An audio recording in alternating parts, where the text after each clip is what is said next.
Hai semuanya, pada kesempatan kali ini kelompok kami akan menjelaskan mengenai investasi. Nah, yang akan kita bahas yaitu apa itu investasi, lalu apa saja manfaat yang didapatkan kalau kita berinvestasi, lalu macam-macam investasi yang cocok untuk Gen Z, lalu nanti di akhir juga ada tutorial dari salah satu platform investasi yang akan dijelaskan oleh teman saya yang lainnya. Oke, sebelum kita melanjutkan, kita pastinya harus tahu apa itu investasi. Investasi sendiri adalah aktivitas menempatkan modal dapat berupa uang atau aset berharga lainnya ke dalam suatu benda, lembaga, atau suatu pihak dengan tujuan supaya investor akan mendapatkan keuntungan setelah jangka waktu tertentu.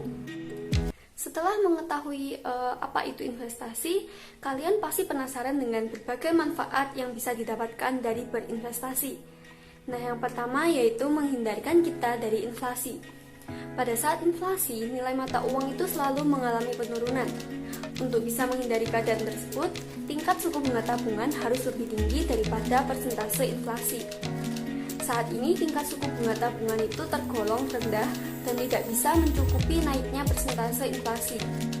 Maka dari itu, salah satu hal yang dapat dilakukan untuk menghindari dampaknya yaitu melalui investasi.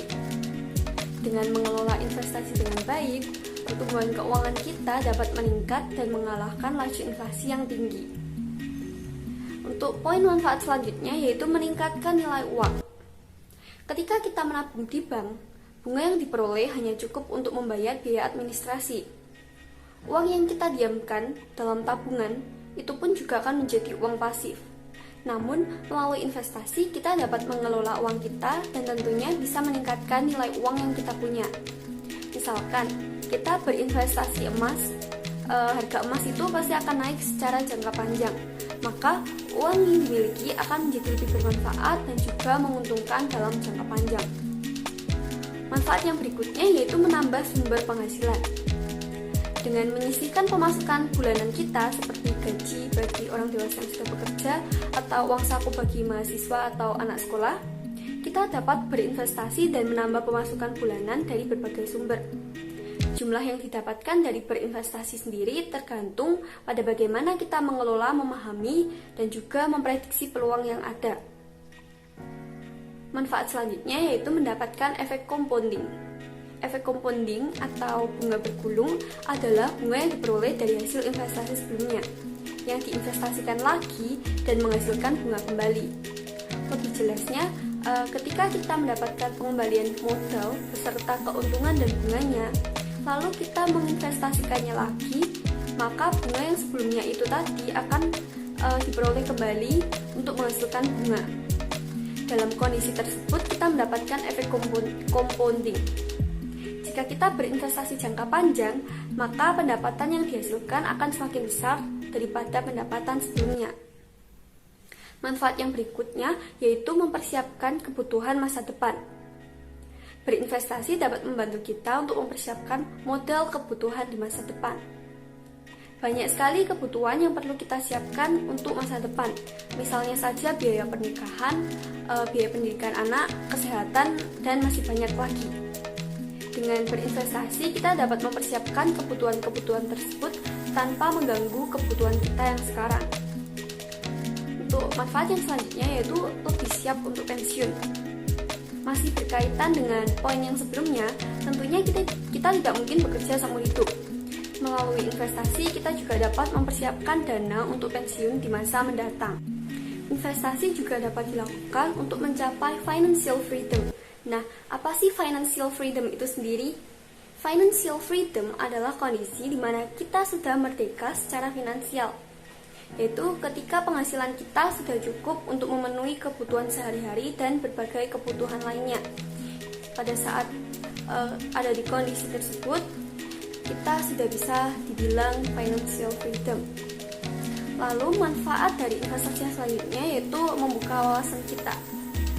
Menjadi investor ini juga bermanfaat untuk diri kita sendiri. Selain untuk finansial yang lebih baik, investasi dapat membuat kita memiliki banyak relasi yang dapat memperluas wawasan kita mengenai ekonomi dan juga finansial. Lalu manfaat investasi yang selanjutnya yaitu melatih mengambil keputusan. Dalam berinvestasi, tentunya kita akan mengelola mulai dari melakukan rencana investasi hingga mengambil keputusan finansial. Pada saat berinvestasi, kita bisa mengalami berbagai masalah yang harus dihadapi. Namun dari masalah itu tadi, wawasan dan pengetahuan kita tentang investasi pun akan bertambah seiring berjalannya waktu. Lalu, manfaat dari investasi yang terakhir yang akan kita bahas yaitu lebih bertanggung jawab. Saat berinvestasi tentunya kita akan bertanggung jawab terhadap segala keputusan investasi yang kita ambil. Misalnya ketika kita memutuskan untuk berinvestasi di sebuah perusahaan, maka kita akan bertanggung jawab jika terjadi kerugian. Kita dapat membuat backup plan seperti cut loss atau diversifikasi investasi.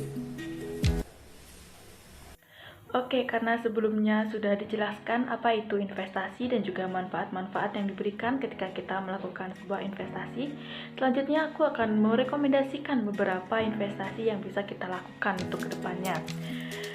Aku akan memberikan macam-macam investasi yang cocok nih untuk kita para generasi Z. Yang pertama itu ada investasi deposito. Mungkin teman-teman sudah mengetahui apa itu investasi deposito. Jadi investasi deposito ini tuh hampir sama dengan tabungan di bank. Namun deposito ini adalah bentuk investasi yang biasanya ditawarkan oleh pihak bank, yang mana penarikan hanya dapat dilakukan pada waktu tertentu berdasarkan perjanjian antara penyimpan, dalam hal ini kita, dan juga dengan pihak bank, atau disebut juga dengan time deposit. Keuntungan yang bisa kita dapatkan ketika kita melakukan investasi deposito ini adalah adanya bunga yang lebih tinggi dari berinvestasi pada deposito. Kemudian keamanan yang sudah terjamin, dan juga resiko untuk investasi pada deposito ini tergolong rendah dan membuat bentuk investasi ini umum dipilih oleh investor pemula. Nah, cocok banget nih buat kita para generasi Z yang sedang memulai untuk melakukan investasi. Kemudian rekomendasi investasi yang kedua yaitu adalah investasi reksadana. Dalam investasi reksadana ini, kita sebagai investor itu menitipkan uang kepada manajer investasi untuk kemudian diinvestasikan dengan tujuan untuk mendatangkan keuntungan kepada investor. Kemudian investasi reksadana juga relatif tidak membutuhkan dana yang besar. Maka dari itu, bentuk investasi ini menjadi salah satu bentuk investasi yang cocok untuk kita para generasi Z yang mau untuk memulai melakukan sebuah investasi. Kemudian rekomendasi yang ketiga ada investasi saham. Oke, di sini aku akan memberikan singkat cerita saja mengenai investasi saham ini. Jadi, ketika kita membeli saham perusahaan, kita dapat menjadi pemilik sebagian dari perusahaan itu. Misalnya nih, misalkan jika sebuah perusahaan itu memiliki 250.000 saham dan kita membeli 5.000 saham di antaranya, maka kita akan memiliki 2% dari perusahaan tersebut. Memiliki saham perusahaan memungkinkan kita untuk memperoleh dividen dan mendapatkan hak suara pemegang saham tersebut. Kemudian investasi yang keempat yaitu investasi emas. Mungkin investasi emas tidak familiar dengan kalian semua, ataupun aku sendiri juga tidak terlalu familiar dengan investasi emas ini. Namun investasi pada emas ini dikatakan sebagai salah satu jenis investasi yang terbilang menguntungkan karena nilainya yang terus naik. Beberapa keuntungan yang bisa kita dapatkan ketika kita berinvestasi pada emas yaitu tingkat likuiditasnya yang tinggi atau mudah dicairkan. Kemudian tidak tergerus oleh inflasi dan juga modalnya yang tidak terlalu besar. Jadi bisa nih dimasukkan ke rekomendasi kalian untuk berinvestasi ke depannya. Kemudian investasi yang kelima ada investasi properti.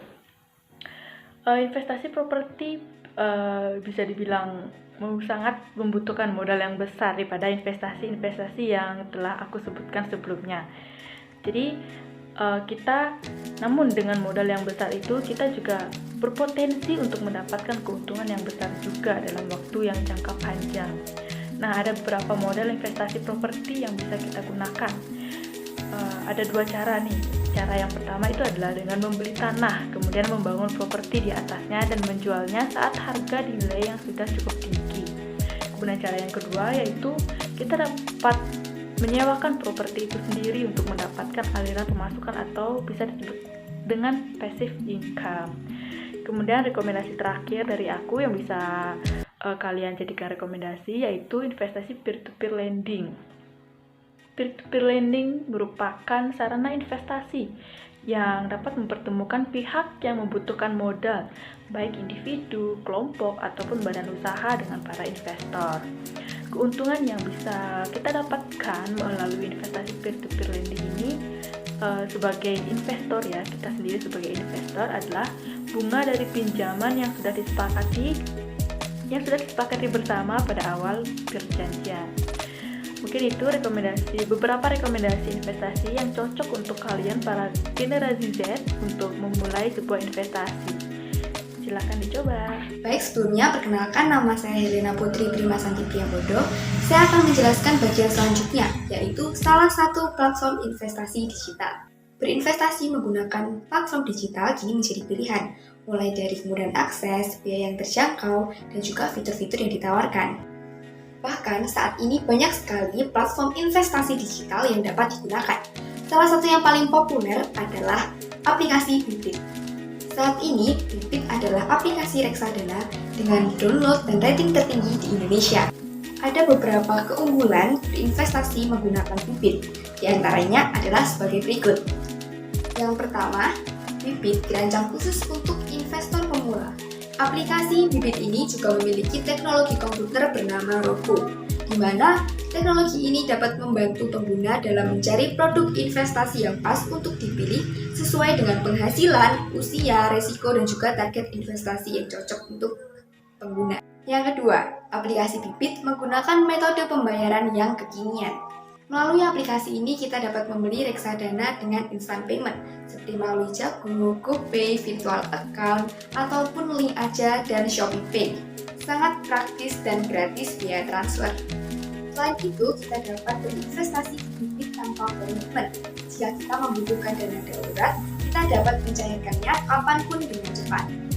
Tanpa berlama-lama, yuk kita langsung aja ke tutorial cara menggunakan aplikasi Bybit. Pertama, tentu saja yang harus kita lakukan adalah dengan cara mendownload aplikasi Bybit melalui Google Play Store kalian masing-masing. Oke, nah karena aku udah punya aplikasinya, jadi langsung aja kita buka aplikasinya. Nah, berikut ini merupakan tampilan awal saat kita mendownload aplikasi Bybit. Ada 6 pertanyaan yang akan menentukan profil risiko dari kita masing-masing. Jadi, jawab dengan jujur ya. Setelah mengisikan beberapa pertanyaan mengenai profil risiko, kita akan mengisikan beberapa data diri yang diperlukan, lalu melakukan verifikasi melalui email yang telah kita cantumkan pada aplikasi tersebut. Selanjutnya, setelah aplikasi terbuka, kita dapat scroll ke bawah untuk menemukan investasi rekomendasi dari aplikasi Bybit. Rekomendasi investasi ini dapat kita lakukan dengan cara klik investasi sekarang. Investasi ini dapat dilakukan dengan minimal investasi Rp100.000.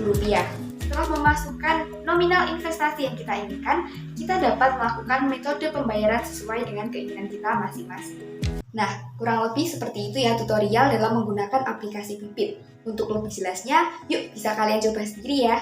Selagi masih muda dan punya banyak kesempatan, tidak ada salahnya untuk mencoba hal-hal yang belum pernah dilakukan sebelumnya. Mulailah berinvestasi dan tunjukkan di masa depan kamu siap untuk maju. Thank you for watching. See you in the next video.